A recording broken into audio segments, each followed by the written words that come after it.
बघा, एका बहुभुजाकृतीला 20 कर्ण आहेत, तर त्या बहुभुजाकृतीला बाजू किती? बहुभुजाकृती या घटकावर आधारित हा प्रश्न सोडवायचा कसा? लेकरांनो, बहुभुजाकृतीचे कर्ण, बहुभुजाकृतीचे कर्ण शोधण्यासाठीचं एक सूत्र आहे, साधं आणि सोपं. n कंसामध्ये n वजा 3 याला भागीला 2 हे सूत्र पक्क लक्षात ठेवा. आता इथं बहुभुजाकृतीला 20 कर्ण आहेत, ऑलरेडी आम्हाला माहिती दर्शवलेली आहे. म्हणून हे कर्ण 20 सूत्र n कंसामध्ये n वजा 3 भागीला 2. संख्या परस्पर विरुद्ध बाजूने जाताना एखाद्या पदासोबत भागीला असेल गुणिला स्वरूपात मांडावी लागते.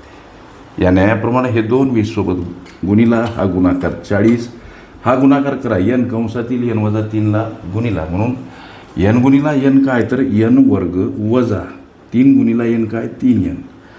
जर 40 तिकडं नेले लेकरांनो, n वर्ग वजा 3n आणि या 40ला वजा 40 याप्रमाणे मांडावं लागते.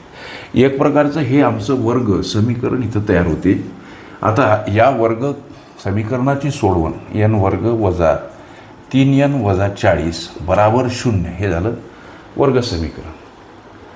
याची सोडवण करत असताना वर्गपदाचा सहगुणक आणि ही स्थिरपदी अर्थात हे वजा 40 यांचा गुणाकार करायचा असतो. आलेल्या गुणाकाराचे असे अवयव पाडायचे असतात की त्या पाडलेल्या अवयवांची बेरीज लेकरांनो मधल्या पदाच्या सहगुणका एवढी यावी. हे काही गणितीय गुणधर्म. म्हणजे आता इथे या वजा 40चे अवयव पाडत असताना वजा 8 आणि अधिक 5 याप्रमाणे पाडावे लागतात. इथं वजा 8 आणि अधिक 5 यांची जर लेकरांनो बेरीज केली, एक संख्या वजा एक संख्या अधिक आहे, अशा वेळेस मोठ्या संख्येतून लहान संख्या वजा करा, उत्तरासमोर मोठ्या संख्येच्या समोर असलेलं चिन्ह द्या. म्हणजे 8तून 5 गेले 3 आणि चिन्ह मोठ्या संख्येच्या समोरचं मधल्या पदाच्या सहगुणका एवढी ही गोळाबेरीज येताना दिसते. आणि समोर गुणाकार जर केला तर हा एवढा यावा, वजा 40 एवढा. म्हणजे वजा गुणिला अधिक वजा आणि 8 पंचे 40 वजा 40. ओके, अशा पद्धतीची ही मांडणी. मात्र याची अवयव मांडणी करत असताना वजा 8n अधिक 5n अशा तुटक स्वरूपात करावी लागते. लेकरांनो, n वर्ग वजा 8n अधिक 5n वजा 40 बराबर 0. एकच अर्थ आहे. वजा 8n अधिक 5n याची जर गोळाबेरीज केली तर वजा 3n हे उत्तर सापडते. वजा 8n अधिक 5n एक संख्या वजा एक संख्या अधिक. कसं सॉल्व करतात? मोठ्या संख्येतून लहान संख्या वजा करत उत्तरासमोर मोठ्या संख्येच्या समोर असलेलं चिन्ह देणे. म्हणजे 8मधून 5 गेले 3, चिन्ह 8च्या समोरचं वजा. मग आता इथं विचार जर केला तर 2 राशी आम्हाला प्राप्त होतात. पहिल्या राशीतला n कॉमन घ्या, कंसामध्ये n वजा 8, अर्थ तोच n गुणिला n वर्ग हे वजा चिन्ह आणि n गुणिला 8 म्हणजे 8n. आता अधिक 5 कॉमन घ्या, कंसामध्ये n वजा 8, इथं सुद्धा अर्थ तोच आहे. अधिक 5 गुणिला n अधिक 5n अधिक गुणिला वजा वजा आणि 5 8 40.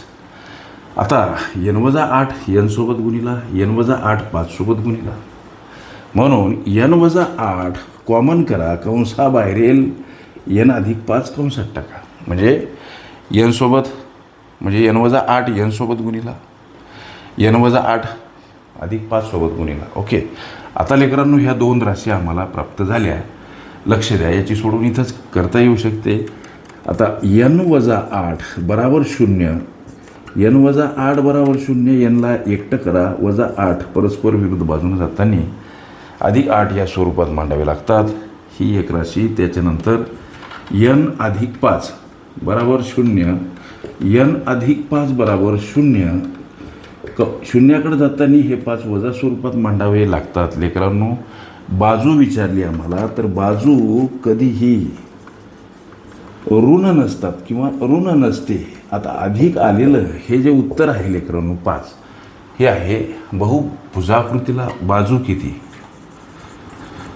तर त्याचं अधिक आलेलं उत्तर 8 बाजू हे या तुमच्या विचारल्या प्रश्नाचं लेकरांनो उत्तर. ओके, बहुभुजाकृती ही माझी प्लेलिस्ट अवश्य बघा. त्यामध्ये विविध स्पर्धकांनी विविध अंकांनी विचारल्या संभाव्य अशा असंख्य प्रश्नांचा सराव तुम्हाला करता येईल.